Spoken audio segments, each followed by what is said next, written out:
Hello मेरे प्यारे दोस्तों, स्वागत है आप सबों का मेरे नए यूट्यूब ब्लॉग सारनाथ पार्ट 2 में। चलिए हम देखते हैं यहाँ क्या है।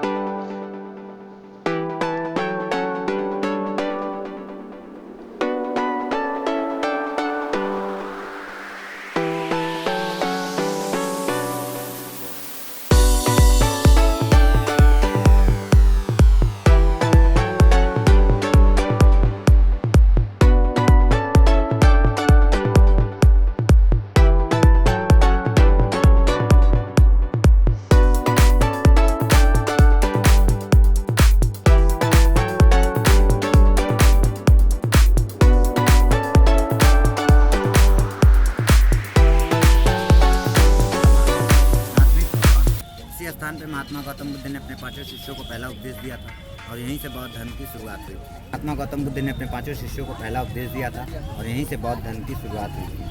और उन 5 शिष्यों को पहला उपदेश देने के बाद उन्हें देश के अलग अलग राज्यों में धर्म प्रचार के लिए भेज दिया गया और वो खुद गोरखपुर होते हुए कुशीनगर चले गए। यहाँ पर उन्होंने अपने शरीर का त्याग किया।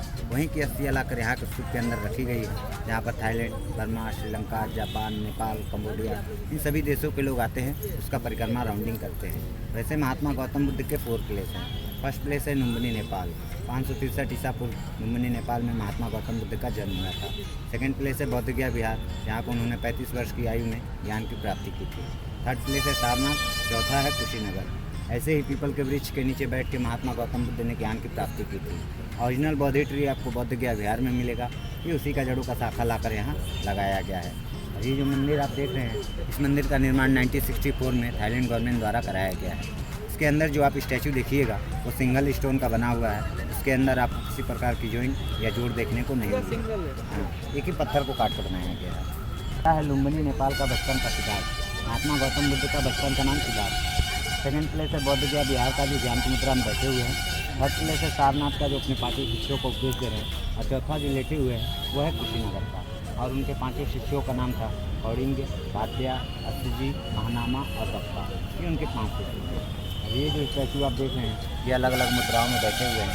पहला है ध्यान की मुद्रा, दूसरी है आशीर्वाद मुद्रा और तीसरी है धर्मचक्र मुद्रा। धर्मचक्र मुद्रा ये और वो दोनों सेम ही है। धर्मचक्र क्या होता है? धर्मचक्र का मतलब सर धर्म का पालन करना, धर्म के अनुसार चलना, वही उनकी दीक्षा थी।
उन्हीं के बताए अनुसार इन्होंने तपस्या करने के बावजूद भी इन्हें किसी प्रकार की ज्ञान की प्राप्ति नहीं।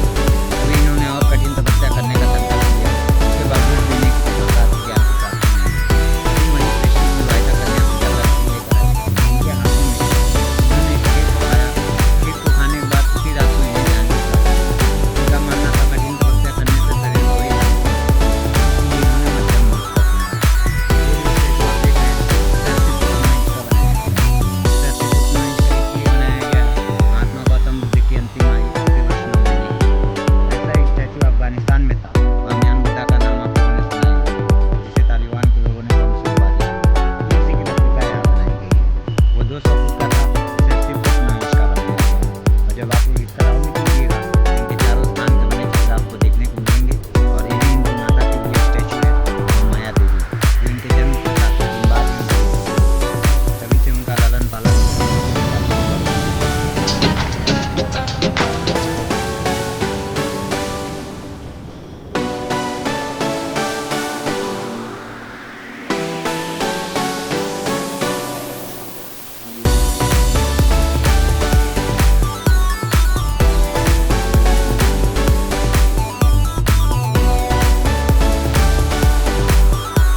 के अंदर इनकी अस्थियाँ रखी गई हैं।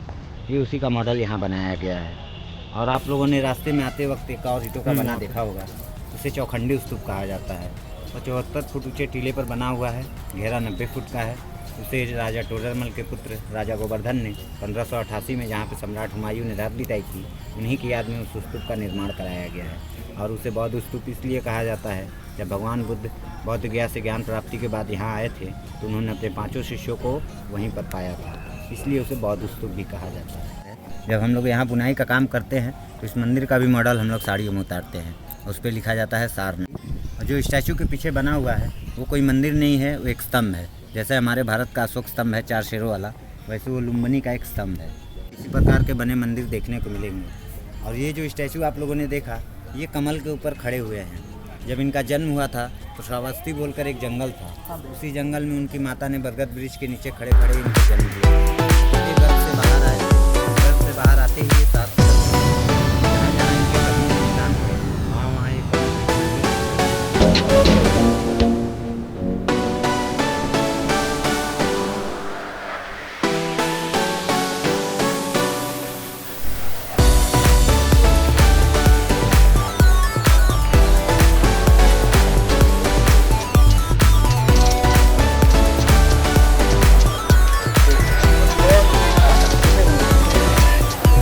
उसके अंदर उसको इंटरेस्ट मिला होगा।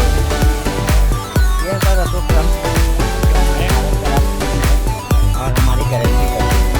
आप लोगों ने कलिंग युद्ध के बारे में सुना ही होगा, वो उड़ीसा में था। कलिंग युद्ध के बाद सम्राट अशोक ने धर्म को अपना लिया था, तो उन्हीं के समय की बनी हुई है। और इसकी पूरी हाइट 50 फुट की थी। जब मुसलमानों का आक्रमण हुआ, इसका शीर्ष भाग टूट चुका था। इसके टूटे हुए भाग को उठाकर म्यूजियम के अंदर रखा गया है। और इसका आधा भाग जो है स्तूप के अंदर जमीन से गड़ा हुआ है, उसको फांस से घेरा गया है। ये है अशोक चक्र, जो हमारे दुनिया हमारा इसके नीचे लिखा हुआ हमारे भारत का राष्ट्रवाद सत्यमेव जयते। दोनों का ओरिजिनल आपको म्यूजियम में मिलेगा। यहाँ बनी गई है म्यूजियम के अंदर